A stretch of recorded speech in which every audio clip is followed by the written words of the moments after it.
Assalamualaikum warahmatullahi wabarakatuh. Alhamdulillahi rabbil alamin.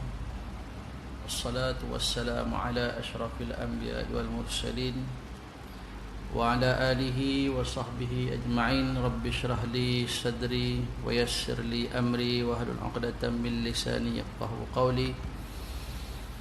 Allahumma 'allimna mimma jahilna wa dhakkirna mimma nasina. Allahumma faqihna fid din wa qur rabbi zidni 'ilma. Allahumma salli ala sayyidina Muhammad wa ala alihi wa sahbihi ajma'in. Allahumma ja'alna minal ladhina yastami'una al-qawla fayattabi'una ahsanah. Alhamdulillahi rabbil alamin. Nawaitu at-ta'allum wat-ta'lim wat-tadhakkar والتذكير والنفع والانتفاع والإفادة والاستفادة والحث على التمسك بكتاب الله وسنة رسول الله صلى الله عليه وسلم والدعاء إلى الهدى والدلالة على الخير ابتغاء وجه الله ومرضاته وقربه وثوابه سبحانه وتعالى. أما بعد. Alhamdulillah, semua alhamdulillah, tuan-tuan, perempuan, seluruh sah kepimpinan surau, pengurusi, Tuan Imam, Tuan Bilal, Al-Fadil, para asatizah, muslimin muslimat. Syukur kita kehadrat Allah Subhanahu wa taala. Terus menerus kita bersyukur kepada Allah Subhanahu wa taala di atas segala nikmat yang telah dikurniakan kepada kita dan segala nikmat yang telah kita kecapi selama ini. Mudah-mudahan dengan kita mensyukuri nikmat yang dikurniakan oleh Allah Subhanahu wa taala, Allah Subhanahu wa taala akan menambahkan lagi nikmat tersebut, insya-Allah. Amin ya rabbal alamin. Baik, pada malam ni kita terus menyambung pengajian kitab kita, tafsiran ayat ya ayyuhalladzina amanu. Kita masih membicarakan berkaitan dengan seruan 28, iaitu kewajipan menepati janji dan mengingati segala yang dihalalkan dan diharamkan. Baik, bagi dia kitab bersurat 425 yang di tengah. Qala al-musannifu rahimahullahu ta'ala wa nafa'ana bi'ulumihi fid darin amin.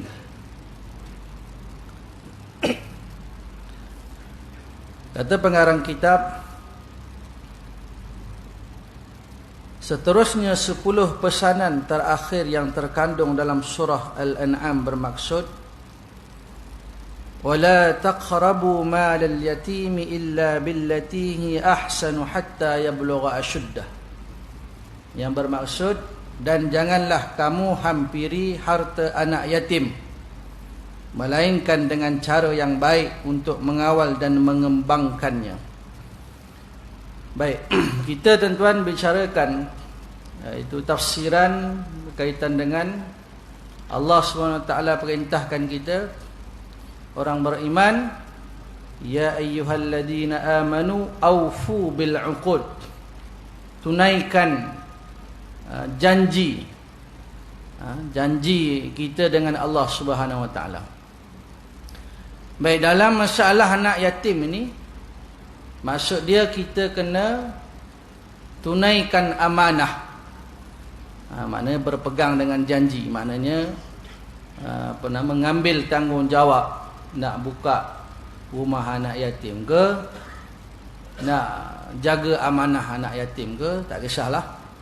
Dia kena amanah. Jadi amanah di situ dia berjanjilah, ataupun kita kata apa, ikrar. Saya berikrar akan betul-betul menjaga harta anak yatim. Saya tidak selewengkan, dia tak masuk dalam poket saya jaga. Kalau anak yatim tu masih kecil lagi, maka saya akan jaga harta itu, yang mana bila mana hatta yablugha ashuddah. Jadi bila sehingga dia balik dewasa, serta layak menguruskan hartanya sendiri, kita serah kepada dia balik. Jadi tuan-tuan di sini juga berpegang janji untuk menunaikan amanah menjaga harta anak yatim. Kalau tak boleh jaga, jangan hampiri. Wala taqrabu malal yatim. Dulu kan ada kes yang mak ayah dia meninggal ke, wallah lupa dah, banyak tahun dah kan.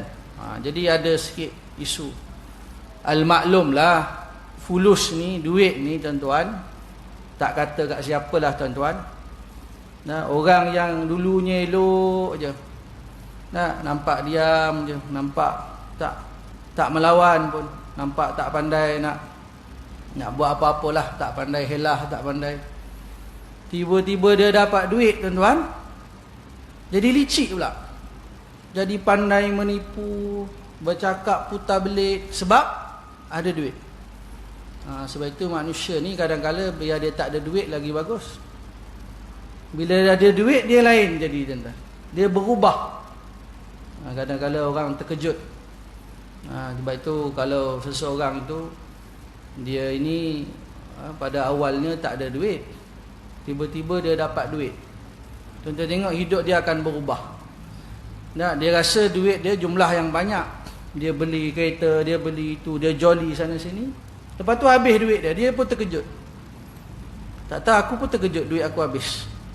Sebab itu tuan-tuan yang dimuliakan oleh Allah SWT, mana anak yatim ni kena jaga betul-betul. Ikrar betul, kita kena jaga. Kalau tak boleh jaga, kita jangan ambil tanggungjawab, jangan pikul amanah tersebut. Kerana anak yatim ni Masya Allah, siapa yang jaga anak yatim, usap kepala anak yatim itu, dan besar ganjaran pahala dia daripada Allah Ta'ala. Baik. Kemudian wa auful kaila wal mizana bil qist, dan sempurnakanlah segala sukatan dan timbangan dengan adil. Jadi tuan-tuan, dalam jual beli, orang jual beras, jual buah, dia timbang tu beras sukatan dia, jual buah, jual ketam, jual apa, maknanya kena adil, jangan menipu. Kadang-kadang orang ni tak sabar, dia meniaga, dia nak untung cepat, lambatlah tu. Kalau kita jujur, amanah ni lambat kaya lah kita. Ada orang dia berpegang macam tu, dia punya prinsip ke apa benda tak tahulah. Dia orang Islam, dia kata kita ni kalau jujur sangat sampai ke bila tak kaya lah. Nak makan komisen takut, nak ambil rasuah takut, semua benda payah. Jadi tuan-tuan yang dimuliakan oleh Allah SWT, Allah Ta'ala perintahkan kalau sukat, kalau timbang biar adil. Sebab itu Allah Ta'ala berfirman, wailul lil mutaffifin alladhina idza iktalu 'alan nas yastawfun. Wail, celaka. Dia dia timbang menipu, dia sukat je menipu. Dan Allah Ta'ala ni dia tahu kita ini kelemahan kita. Kalaulah orang tu nak beli beras contohlah 10 kilo, timbang-timbang, bayarlah harga 10 kilo. Kawan tu balik, dia ada penimbang kat rumah, dia timbang-timbang kurang, tak sampai 10 kilo, sikit sangat lah. Jadi dia pergi serang balik yang jual tu, menipu. Berjual menipu. Celaka kamu ni, Allah kata celaka, dia marah. Tapi Allah Ta'ala berfirman, kalau sikit sangat tu maafkanlah. Betul, Allah berfirman, bil qisti la nukallifu nafsan illa wus'aha. Kami tidak memberatkan seseorang dengan kewajipan melainkan sekadar kesanggupannya. Sikit-sikit tuan-tuan, pejam mata je lah. Jangan nak berkira sangat. Kita ni kadang-kadang tuan-tuan, benda-benda kecil kita berkira sangat. Maknanya yang boleh kita halalkan, halalkan lah. Benda yang tak perlu kita berbesarkan, tak perlu kita berbesarkan. Maknanya dalam sukatan timbangan itu, kalau ada terkurang, terlebih sikit, penjual dan pembeli saling halal menghalalkan lah. Kurang lebih halal kan biasa kita kalau jual beli. kurang lebih halal ya. Supaya apa? Supaya kalau ada kekurangan, kalau ada lebih dan sebagainya, saling menghalalkan. Itu cara Islam aja. Sebab itu Allah Ta'ala tidak bebankan kita. Kalaulah dah kurang berapa gram? 1 gram. Takkanlah berdosa besar kot. Dia dah timbang elok dah. Maknanya sikit, maknanya kita terlepas pandang dan sebagainya, dengan syarat kita tak sengaja. Kalau kita sengaja buat berdosa lah. Sebab itu Allah berfirman, la nukallifu nafsan illa wus'aha. Baik, wa idza qultum fa'dilu walau kana dza qurba. Dan apabila kamu mengatakan sesuatu semasa membuat apa-apa keterangan, maka hendaklah kamu berlaku adil sekalipun itu ada hubungan kerabat dengan kamu. Walau kana dza qurba. Kerabat, qurba itu kerabat. Jadi dalam perkataan tuan-tuan kena adil. Maknanya dalam perkataan ni, contoh seseorang dia menjadi saksi, maka dia kena berkata benar. Dia tidak boleh berbohong.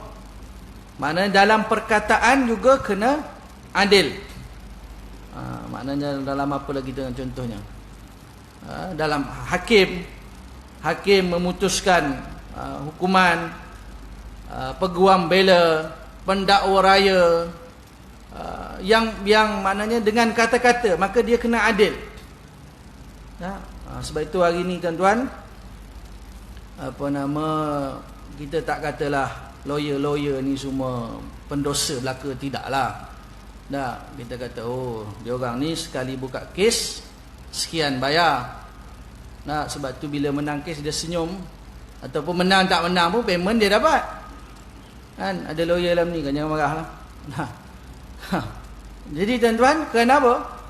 Kerana dia dibayar, dia berusaha untuk memenangkan dia punya payah nak nyebut dalam mahkamah-mahkamah ni benda. Pendant dan benda tak tahulah. Jadi tuan-tuan, kalau dia dah tahu salah, dia tak boleh nak teruskan. Kita minta maaf lah, saya tarik diri. Tuan ni bersalah.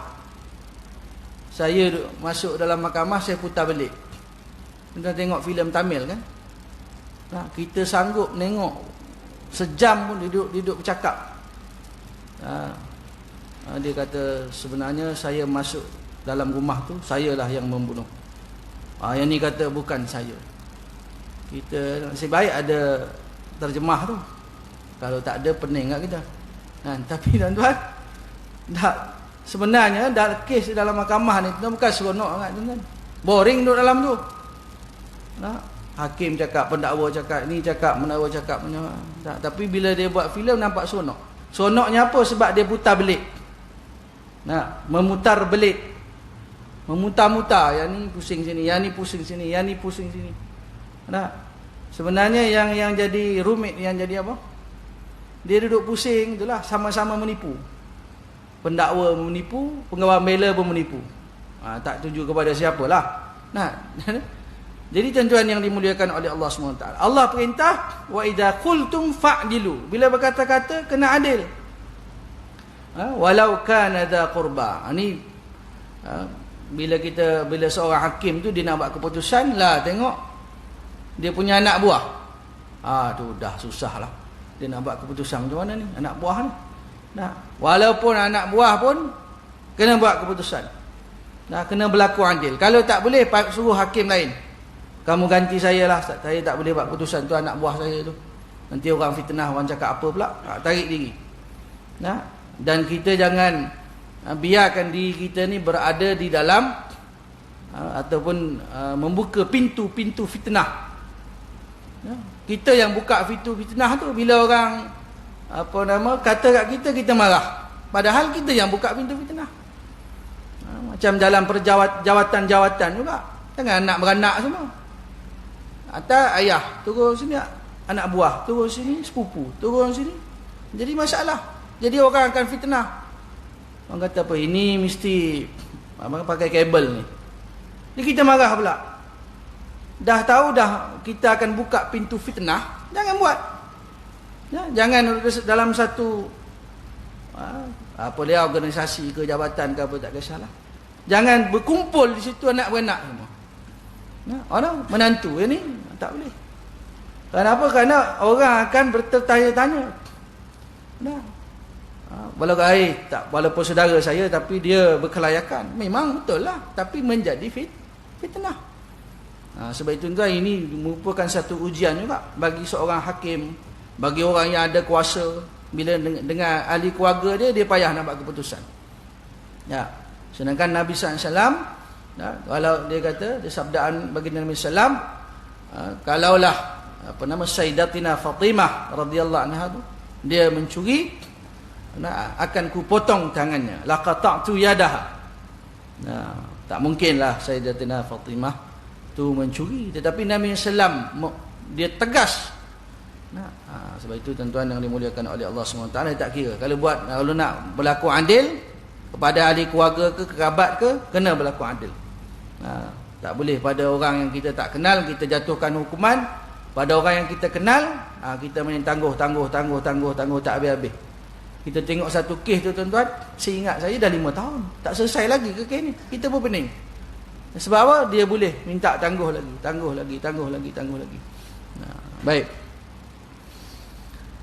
Wa bi ahdillahi aufu, dan perjanjian perintah Allah hendaklah kamu sempurnakan. Wa bi ahdillah, perjanjian dengan Allah ni, wa bi ahdallahi aufu, wa bi ahdillahi aufu, perjanjian dengan Allah kena sempurnakan, kena tunaikan. Dzalikum wasaqum bihi la'allakum tadhakkarun. Dengan yang demikian itulah Allah perintahkan kamu supaya kamu beringat mematuhinya. Tadhakkarun, supaya ingat. Dzalikum wasaqum, yani itu perintah Allah supaya apa? Tadhakkarun, supaya kamu ingat, dan bila ingat kamu patuh dan tunduk, taat dengan perintah Allah SWT yang tersebut. Baik, menepati janji keimanan. Janji keimanan adalah janji yang diambil oleh Tuhan semesta alam ketika mereka berada di alam rahim. Firman Allah Subhanahu wa taala. Firman Allah SWT berfirman, wa idh akhadha rabbuka min bani adama min zuhurihim dhurriyyatahum wa asyhadahum ala anfusihim alastu bi rabbikum qalu bala syahidna an taqulu yawmal qiyamati inna kunna an hadza ghafilin. Baik, dan ingatlah ketika Tuhanmu mengeluarkan zuriat anak-anak Adam dari tulang belakang mereka. Disebut apa tuan-tuan? Min zuhurihim, daripada belakang. Panggil apa ni? Mana tempat simpan air mani itulah. Tak tahulah kat mana, dalam di pinggang je lah. Tak. Jadi maknanya min zuhurihim tu maksud dia keluar daripada situ, maknanya perkongsian lah. Maknanya suami isteri sejak daripada Nabi Adam alaihissalam. Jadi membiaklah, maknanya beranak pinak. Allah dah ambil perjanjian ni bila ni? Di alam roh. Di alam roh sana, anak-anak Adam dari tulang belakang mereka, dan dia jadikan mereka saksi terhadap diri mereka sendiri. Firman Allah, firmannya, bukankah aku Tuhan kamu di alam roh? Alastu bi rabbikum? Semua kita berada di alam roh, kita jawab. Mereka menjawab, benar kami menjadi saksi. Qalu bala syahidna. Kemudian bila mana tuan-tuan dah lahir ke dunia, lain pula dia punya jawapan dia. Alam roh lain. Bila sampai alam dunia, dia kata apa? Yang demikian supaya kamu tidak berkata pada hari kiamat kelak, sesungguhnya kami orang yang lalai tentang hakikat tauhid ini. Surah Al-A'raf ayat 172. Dia seolah-olah nak melepaskan diri. Dia kata, an taqulu yaumal qiyamati inna kunna an hadza ghafilin. Dia kata apa? Kami ni lalai daripada peringatan ini. Dia cuba nak melepaskan diri dia. Dan juga mereka berkata, Au taqulu innama asyraka abauna, dia kata dia menyalahkan dia punya bapa, datuk, nenek moyang dia. Ni sambungan ayat dia tak tulis di sinilah. Au taqulu innama asyraka abauna min qablu wa kunna dzurriyyatan min ba'dihim afatuhlikuna bima fa'alal mubtilun. Apakah kami ini disalahkan dengan perbuatan sesat bapa-bapa kami? Afatuhlikuna, apakah kami ini bersalah? Apakah kami ini dibinasakan? Bima fa'alal mubtilun, yang buat sesat, yang buat batil itu adalah nenek moyang kami. Maka supaya apa? Supaya manusia ni dia tidak mengatakan bahawa yang bersalah nenek moyang kami. Supaya dia tak kata, oh kami ni tak dapat peringatan lah. An hadza ghafil, maknanya mereka lalai daripada peringatan ini. Maksudnya di hari akhirat kelak tidak ada seorang pun yang dapat memberikan alasan. Ya Allah, kami ni sesat sebab nenek moyang kami. Tak diterima alasan tersebut. Atau dia kata kami ni lalai daripada peringatan, juga tak diterima. Sebab itu tuan-tuan yang dimuliakan oleh Allah Subhanahu Wa Taala, tidak ada sesiapa pun yang dapat melepaskan diri dia. Bila mana dia ingkar pada Allah, dia kufur kepada Allah, dia nak lepas diri, tak dapat. Seluruh manusia. Sebab itu tuan-tuan, mereka yang tidak beriman, kufur, musyrik kepada Allah Subhanahu Wa Taala, apa pun alasan dia berikan di hadapan Allah Taala hari kiamat kelak, tidak akan diterima oleh Allah Subhanahu Wa Taala. Baik, menepati janji keimanan ialah menunaikan ibadah yang suci demi zat yang menciptakan kita. Baik, menunaikan janji tuan-tuan, menunaikan janji keimanan ni apa dia? Iaitu beribadah kepada Allah. Itu Allah Ta'ala berfirman, wa ma khalaqtul jinna wal insa illa liya'budun ma uridu minhum mir rizqin wa ma uridu ay yut'imun. Maksud dia, dan ingatlah aku tidak menciptakan jin dan manusia melainkan untuk mereka menyembah dan beribadah kepadaku. Allah ciptakan kita ni tuan-tuan, tujuan apa? Kalaulah bumi ni Allah ciptakan, dan Allah ciptakan daratan ni, segala pokok, langit dan sebagainya, ciptakan semua, tapi tak cipta kita. Adakah Allah Ta'ala itu ada sesuatu yang kurang bagi dia? Tak ada. Kalau bumi ni tak ada manusia pun, tak ada apa pun, tuan-tuan. Penuh dengan binatang. Binatang saja, binatang, jin alam dia lah. Tak ada apa-apa pun. Mana binatang boleh hidup dia dunia tanpa manusia pun. Tetapi Allah Ta'ala ciptakan kita, tujuan apa? Tidak lain tidak bukan untuk beribadah, untuk sujud kepada Allah Subhanahu Wa Ta'ala. Itu maksud dia illa liya'budun. Dan juga membawa maksud dalam tafsir liya'rifun, untuk mengenal Allah Subhanahu Wa Ta'ala. Baik, kemudian Allah Ta'ala berfirman, aku tidak sekali-kali mengkehendaki sebarang rezeki pemberian dari mereka. Ma uridu minhum mir rizqin. Allah tuan-tuan tak berhajat kepada rezeki. Sebab tu kita tak boleh, kita nak bagi contoh, kita tak menghinalah mereka agama, sembahan-sembahan. Mereka letak air kotak, mereka letak apa ke benda tu, kita tak kecam, kita tak kata apa. Dan cuma kita nak bagi tahu bahawa Allah Ta'ala itu tuan-tuan, dia tidak berkehendak kepada rezeki daripada manusia. Wa ma uridu ayyut'imun, dan Allah Ta'ala juga tidak mengkehendaki supaya mereka memberi makan kepadaku. Rezeki Allah Ta'ala, makan pun Allah Ta'ala tak nak. Sebab Allah Ta'ala tidak berhajat. Allah tidak berhajat.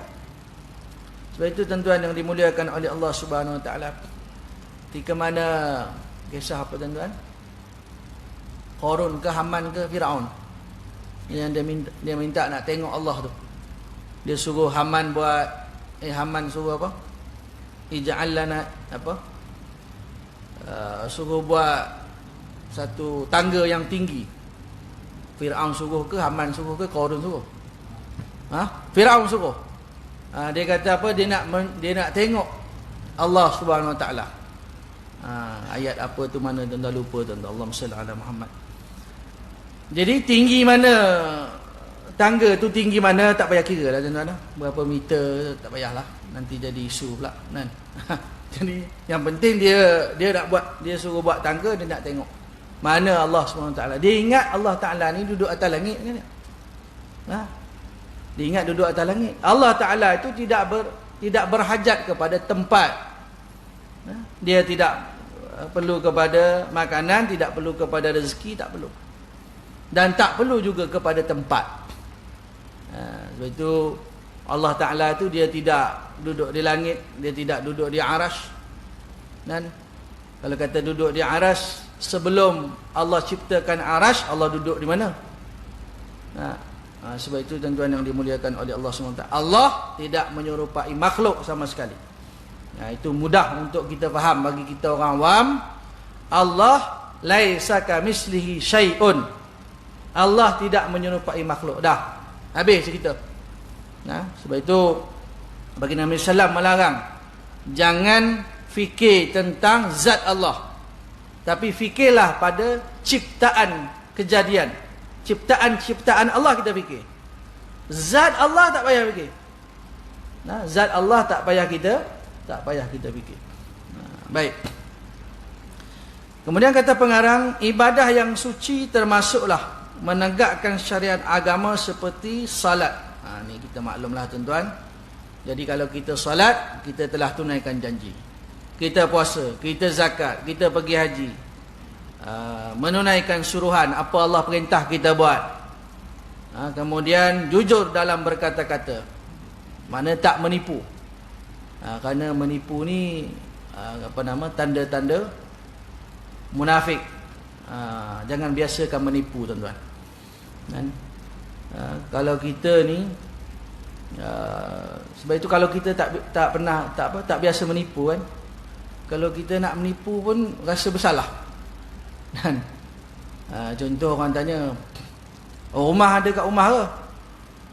Rumah tak ada, tapi kita kata ada sebab kita nak balik cepat kan. Nak balik ke? Nak balik dah. Rumah cuci sekolah mana? Rumah ada, mesti dia balik rumah mak dia kan. Tak dia ada. Padahal bini tak ada. Kita menipu. Lepas kita menipu tu kita terfikir aku menipu lah tadi kan. Kita pun tak rasa bersalah je sebab tak pernah menipu. Tapi orang dah biasa menipu ni tuan-tuan, dia mainan dia lah. Menipu je kerjanya. Mana asal bercakap je menipu. Baik. Kemudian ibadah yang suci juga mengakui keesaan Allah Subhanahu Wa Taala dan tidak menyekutukannya. Mana tidak mensyirikkan Allah Subhanahu Wa Taala dengan sesuatu yang lain, serta tidak memohon pertolongan selain daripadanya. Dan menunaikan janji dengan Allah ni makna tidak memohon selain daripada Allah. Dalam ayat itu tuan-tuan, surah Ar-Rum, Allah Ta'ala berfirman, walam yakul lahum min syurakaihim syufa'a'u wa kanu bi syurakaihim kafirin. Maksud dia, hari akhirat kelak, orang kafir penyembah berhala ni, dia berharap yang dia sembah tu dapat bagi syafaat pertolongan pada dia. Wa yauma taqumus sa'atu yublisul mujrimun. Pada hari kiamat ni orang kafir, orang musyrikin ni yublisul mujrimun. Dia berputus asa. Berhala tak boleh tolong aku. Apa lagi sembah apa? Ya'budun al-syam, sembah majusi, sembah api. Api pun tak boleh tolong dia, malah dia dibakar dalam api. Dia sembah api, akhirat dia dibakar dalam api. Kesian dia. Apa lagi sembah apa lagi? Ada orang buat contoh, orang yang sembah kubur, geng kuburiyun. tak dapat kubur Tok Wali tak dapat bagi syafaat. Saya marah tuan-tuan. Orang kalau buat contoh orang yang sembah berhala. Dia pergi buat contoh orang sembah kubur Tok Wali, orang letak gambar Tok Wali, Tok Keramat, apa benda.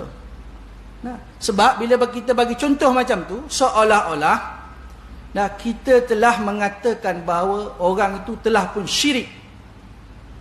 Nah, bagi contoh yang terang-terang sembah berhala, yang sembah api Majusi, musyrikin yang sembah Lata, Uzza, berhala-berhala. Bagi contoh tu mudah. Lepas tu saya dengar-dengar di YouTube di mana dia buat contoh sembah kubur, sembah Tok Wali, sembah keramat, wali keramat. Dia berbulu betul tu dengan Tok Wali, tak tahu apa pasal. Kan? Cerita Tok Wali dia mengamuk. Cerita Tok Wali dia kepanasan. Tak tahu kenapa. Nah, agaknya dia nak jadi wali, orang tak jadikan dia wali agaknya tu. Wallahu alam lah. Sebab tu tuan-tuan saya dengar tu saya menyirap. Dia baca ayat Quran, dia bagi contoh sembah kubur, sembah kubur. Dia panggil kuburiyun dia kata. Nah, memang kita perkara-perkara yang terdedah kepada syirik jangan kita buat, betul, khurafat dan sebagainya, betul kita tentang habis-habisan perkara syirik, tapi jangan mudah-mudah. Baca ayat surah Ar-Rum tu, walam yakul lahum min syuraka'i min syufa'a wa kanu bi syuraka'i kafirin. Dia kata orang yang sembah berhala itu betul lah.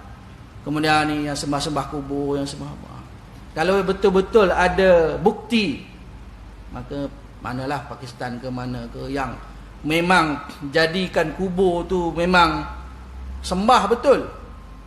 Ni semayang ke sembah kubur? Saya sembah kubur. Betul lah. Nah, kalau kawan tu solat ataupun solat ghaib ke dan sebagainya, ataupun masjid ada kubur sebelah, tak jadi masalah. Di Melaka ke di mana ada kubur. Masjid Bukhari Kuala Lumpur tu pun ada kubur kat luar tu, tapi kiblat belah sana. Jadi tuan-tuan, ini juga nak kena ni kan juga tuan-tuan. Jangan mudah-mudah bagi bila baca ayat Quran terus kata geng sembah kubur, geng sembah kubur. Melainkan ada bukti. Dia ambil gambar, report JAKIM, report Jabatan Agama, memang ini geng sesat lagi menyesatkan syirik. Itu lain lah. Tapi kalau tidak ada bukti, pakai cakap umum macam tu tak boleh. Bila mana seolah-olah orang pergi ziarah kubur, geng sembah kubur lah tu. Pergi ke Tarim, Madara Maut, Yaman sana, tu geng-geng sembah kubur lah tu. Tu tak betul. Tak, kerana dia kena siasat terlebih dahulu. Beri laluan pada asal, insyaAllah.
Allahumma salli ala sayyidina Muhammad wa sayyidina Muhammad. Sikit tuan-tuan. Jadi tuan-tuan, kita menunaikan janji dengan Allah SWT ni, iaitu tidak menyekutukannya dan menjauhkan diri daripada perbuatan riak. Perbuatan riak ni tuan-tuan, maksud dia ria'an nas, menunjuk kepada manusia. Maksudnya kita buat sesuatu kerana makhluk. Sepatutnya kita buat sesuatu kerana Allah. Jadi riak itu juga tuan-tuan, menjadikan seseorang itu dia buat sesuatu kerana manusia. Bukan, dan kita tak mengatakan, maknanya kalau kita buat satu ibadah tu kerana manusia ni, kita kata syirik lah ni. Kerana apa? Buat bukan kerana Allah. Dia syirik ni kita memohon, menyembah selain daripada Allah Ta'ala. Cuma perbincangan menunjuk buat sesuatu kerana manusia ni, dia termasuk jugalah dalam kategori syirik, tetapi dia diperincikan lebih halus lagi lah. Jadi menunjuk kepada manusia ni juga tuan-tuan, kalau kita buat sesuatu kerana manusia juga menjadikan seseorang itu dia buat sesuatu bukan kerana Allah Subhanahu wa ta'ala. Sebab itu juga baginda Nabi SAW bersabda, maknanya baik sebelum tu, tidak bersumpah selain Allah. Maknanya jangan sumpah selain daripada atas nama Allah Ta'ala. Dulu-dulu tu dia atas nama apa, Latta, Uzza, Manah. Jadi hari ni kalau nak belajar ilmu apa-apa tu, jangan sampai kena sebut nama-nama apalah, jin tanah ke jin apa ke, tak tahulah kan. Ataupun manderem apa benda. Manderem tu apa benda? Bacaan-bacaan ni lah. Mana kita kata tak, ni bukan ayat Al-Quran, bukan hadis, bukan doa, bukan dan sebagainya. Jangan kita baca bacaan bahasa-bahasa pelik ke dan sebagainya. Kita kena hati-hati. Oleh itu Rasulullah SAW menasihati kita melalui Abdullah bin Abbas radhiyallahu anhu seperti berikut: jika engkau memohon pertolongan, maka mohonlah kepada Allah Subhanahu wa taala. Idza sa'alta fas'alillah. Bila kamu minta, mintalah kepada Allah Subhanahu wa taala. Cukuplah sekadar itu tuan-tuan kuliah maghrib kita pada malam ini. Yang baik itu datang daripada Allah Subhanahu wa taala, salah silap tu datang daripada kekurangan ilmu saya, kejahilan diri saya mohon ampun pada Allah Subhanahu wa taala. Minta maaf dengan tuan-tuan, puan-puan semua yang hadir pada malam ni. Terima kasih diucapkan kepada seluruh sah kepimpinan surau An-Nur. Wallahu alam. Panjang umur, murah rezeki. Kita sambung lagi pada kuliah yang akan datang. Aku qauli hadza wa astaghfirullahal azim wa li wa lakum. Assalamualaikum warahmatullahi taala wabarakatuh.